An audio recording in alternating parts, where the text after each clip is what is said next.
Les véritables raisons pour lesquelles les Occidentaux s'acharnaient sur Kadhafi sont: premièrement, le lancement d'un satellite africain. C'est Kadhafi qui offre à toute l'Afrique un satellite de télécommunication et opère la première vraie révolution des temps modernes. Ce satellite assure la couverture universelle du continent pour la téléphonie, la télévision, la radiodiffusion et de multiples autres applications telles que la télémédecine et l'enseignement à distance. Pour la première fois, une connexion à bas coût devient disponible sur tout le continent jusque dans les zones rurales grâce au système par pont radio WiMAX. Cette histoire démarre en 1992 lorsque 45 pays africains ont créé la société Rascom, pour disposer d'un satellite africain et faire chuter les coûts de communication sur le continent. Téléphoner de et vers l'Afrique était alors le tarif le plus cher au monde, parce qu'il y avait un impôt de 500 millions de dollars que l'Europe encaissait par an sur les conversations téléphoniques, même à l'intérieur du même pays africain pour le transit des voix, sur les satellites européens comme Intelsat. Un satellite africain coûtait juste 400 millions de dollars payables une seule fois et ne plus payer les 500 millions de locations par an. Quel banquier ne financerait pas un tel projet? Mais l'équation la plus difficile à résoudre était: comment l'esclave peut-il s'affranchir de l'exploitation servile de son maître, en sollicitant ce dernier pour y parvenir? Ainsi, la Banque mondiale, le FMI, les États-Unis et l'Union européenne, ont fait miroiter inutilement ces pays pendant 14 ans. C'est en 2006 que Kadhafi met fin au supplice de la mendicité aux prétendus bienfaiteurs occidentaux, pratiquant des prêts à taux usuraires. Le guide libyen a ainsi mis sur la table 300 millions de dollars, la Banque africaine de développement a mis 50 millions, la Banque ouest-africaine de développement 27 millions, et c'est ainsi que l'Afrique a depuis le 26 décembre 2007 le tout premier satellite de communication de son histoire. Dans la foulée, la Chine et la Russie s'y sont mises, cette fois en cédant leur technologie et ont permis le lancement de nouveaux satellites, sud-africains, nigérians, angolais, algériens et même un deuxième satellite africain est lancé en juillet 2010. Et on attend pour 2020, le tout premier satellite technologiquement 100% africain est construit sur le sol africain, notamment en Algérie. Ce satellite est prévu pour concurrencer les meilleurs du monde mais à un coût 10 fois inférieur. Un vrai défi. Voilà comment un simple geste symbolique de 300 petits millions peut changer la vie de tout un continent. La Libye de Kadhafi a fait perdre à l'Occident pas seulement 500 millions de dollars par an, mais les milliards de dettes et d'intérêts que cette même dette permettait de générer à l'infini et de façon exponentielle, contribuant ainsi à entretenir le système occulte pour dépouiller l'Afrique. Deuxièmement, l'institution d'un fonds monétaire africain entre autres. Les 32 milliards de dollars saisis par M. Obama appartiennent à la Banque centrale libyenne, et prévus pour la contribution libyenne à la finalisation de la Fédération africaine, à travers 3 projets phares. 1. La Banque africaine d'investissement à Sirte en Libye. 2. La création en 2011 du Fonds monétaire africain avec un capital de 42 milliards de dollars, avec Yaoundé pour siège. 3.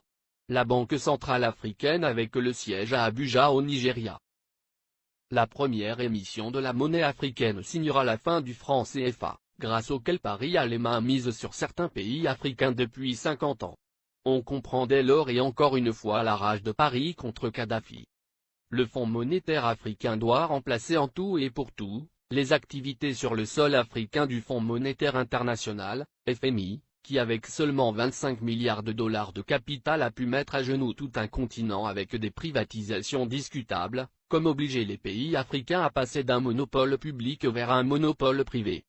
Ce sont les mêmes pays occidentaux qui ont frappé à la porte pour être aussi membres du Fonds monétaire africain, et c'est à l'unanimité que du 16 au 17 décembre 2010 à Yaoundé, que les Africains ont refusé cette convoitise, instituant que seuls les pays africains seront membres du Fonds monétaire africain.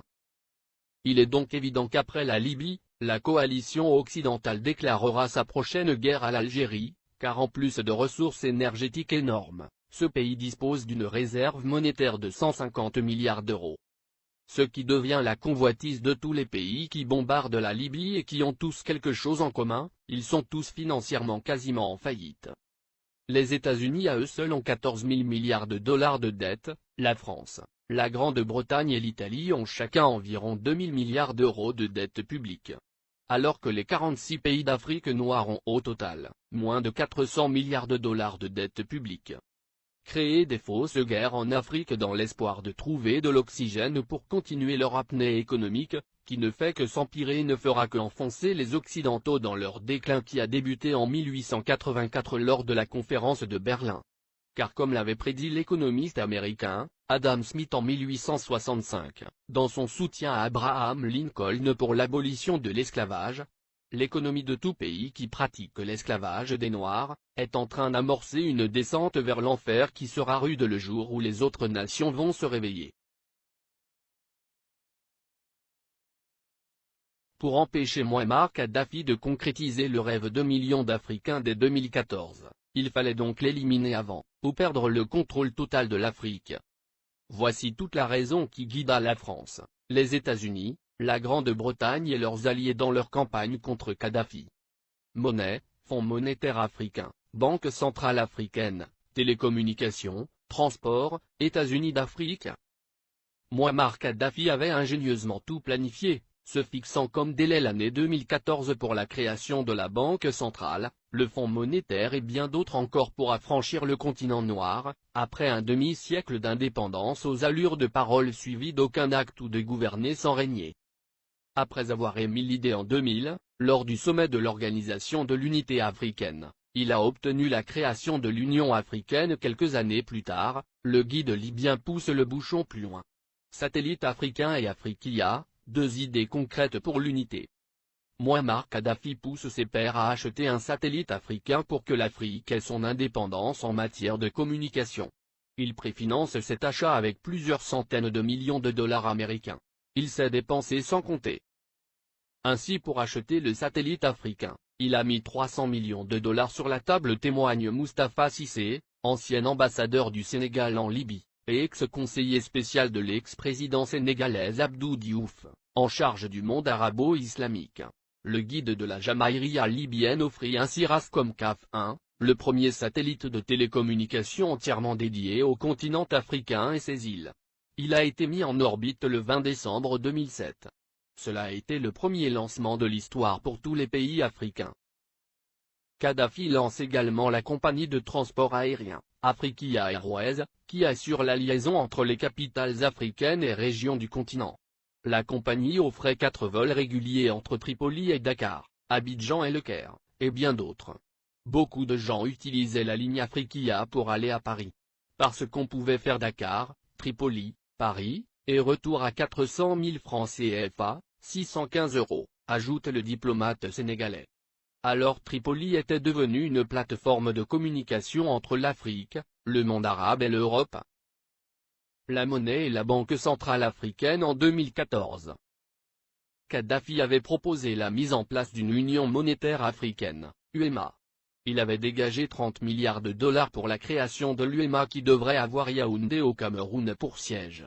Il avait également prévu la création d'une Banque centrale africaine, BCA, qui devrait installer son quartier général à Abuja, la capitale fédérale du Nigeria. Il était question que cette banque africaine commence à émettre une monnaie africaine à partir de 2014, ce qui ne plaît pas aux Occidentaux, parce que ça nous permettrait de nous passer du franc CFA, et des autres monnaies qui ne font que briser nos économies. Kadhafi avait une politique africaine très dynamique. Du Sénégal au Tchad, en passant par la Guinée, la Côte d'Ivoire, le Ghana, le Libéria, le Bénin, le Togo, le Nigeria, le Niger, le Mali, etc. Le guide libyen investit des milliards de dollars dans les secteurs agricoles, hydrocarbures, hôtellerie et tourisme, et dans l'équipement. Au Mali, le plus petit investissement libyen est chiffré à 50 milliards francs CFA dans l'industrie hôtelière.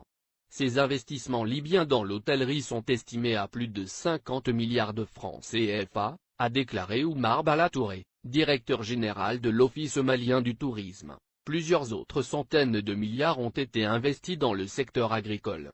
Pour les Maliens, Kadhafi est un homme qui s'est engagé pour la cause africaine. Le Conseil national de transition, CNT, est considéré au Mali comme un organe rebelle soutenu par la communauté internationale.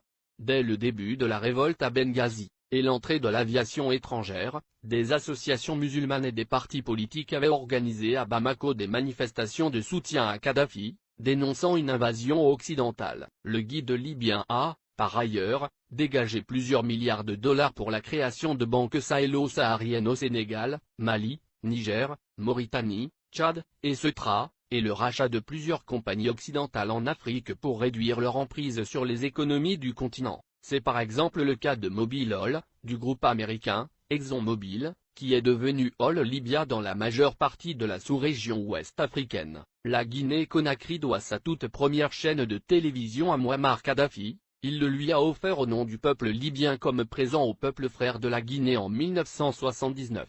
Il a également équipé l'armée guinéenne, de l'armement lourd aux uniformes des soldats pendant plusieurs décennies. Sans compter un appui financier gigantesque. La vie des Libyens de l'ère Kadhafi. 1. La Libye était le dernier pays sur la liste des pays endettés, la dette était à 3,3% du PIB, en France. Elle était à 85%, aux USA à 88,9%, au Japon à 225,8%. 2. L'électricité à usage domestique était gratuite. 3. L'eau à usage domestique était gratuite. 4. Le prix d'un litre d'essence était de 0,08 €. 5.